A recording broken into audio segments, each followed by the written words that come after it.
तब्दील फरमा देते हैं। कैसी अजीब किताब है। एक मर्तबा नबी इस्लाम के ज़माने में एक आदमी था जो काफ़ी अरसे से बीमार था, बहुत इलाज मुआवजा करवाया था, वो ठीक नहीं हो रहा था। बिल आखिर जो है एक दफ़ा उन्होंने देखा कि तबीयत बहुत ज़्यादा ख़राब है, घर के लोग जैसे भागे दौड़े कि भाई कुछ करें, तो बाहर जो है उनको एक सहाबी मिल गए। उनसे जाके कहने लगे कि जी हमारे मरीज की हालत बहुत ख़राब है, आप मेहरबानी करें दम कर दें। वो तशरीफ़ ले गए, उन्होंने कुरान मजीद की चंद आयात पढ़ी, पढ़ के उनको दम किया।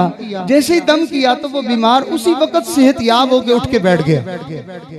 ऐसे हो गया जैसे जो है वो उसको कभी कोई बीमारी हुई नहीं थी,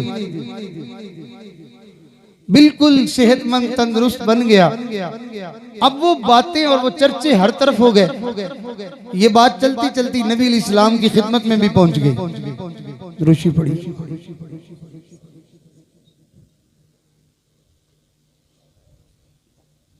गरम पानी ठंडा।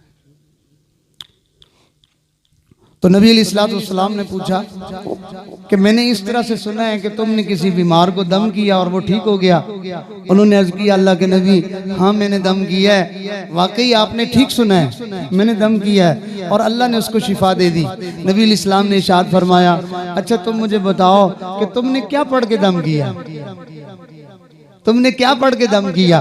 तो उन्होंने सूरह मोमिनून की आखिरी आयत अफहसिबतुम अन्नमा खलक़नाकुम अबसा व अन्नकुम इलैना ला तुरजऊन मलिकुल हक़ ला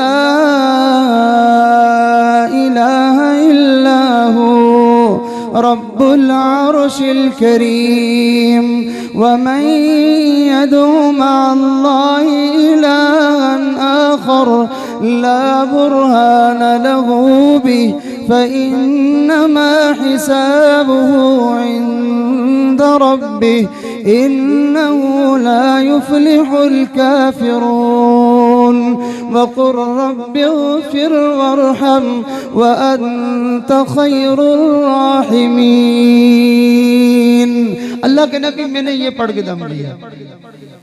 अब जब उन्होंने ये बताया कि अल्लाह के नबी मैंने ये पढ़ के दम किया, अल्लाह के हबीब सल्लल्लाहु अलैहि वसल्लम ने इरशाद फरमाया, तुम जानते हो कि ये आयत कितनी अजमत वाली हैं? तुम्हें पता है कि ये आयत कितनी अजमत वाली हैं? अल्लाह के नबी आप इरशाद फरमाएं, आपने इरशाद फरमाया अगर ये आयत पढ़ के तू किसी पहाड़ को कहता कि तू अपनी जगह छोड़, तो वो पहाड़ अपनी जगह छोड़ के चला जाता। कितनी अजीब बात है कि इतनी बरकतों वाले कुरान से हमने मुंह मोड़ लिया।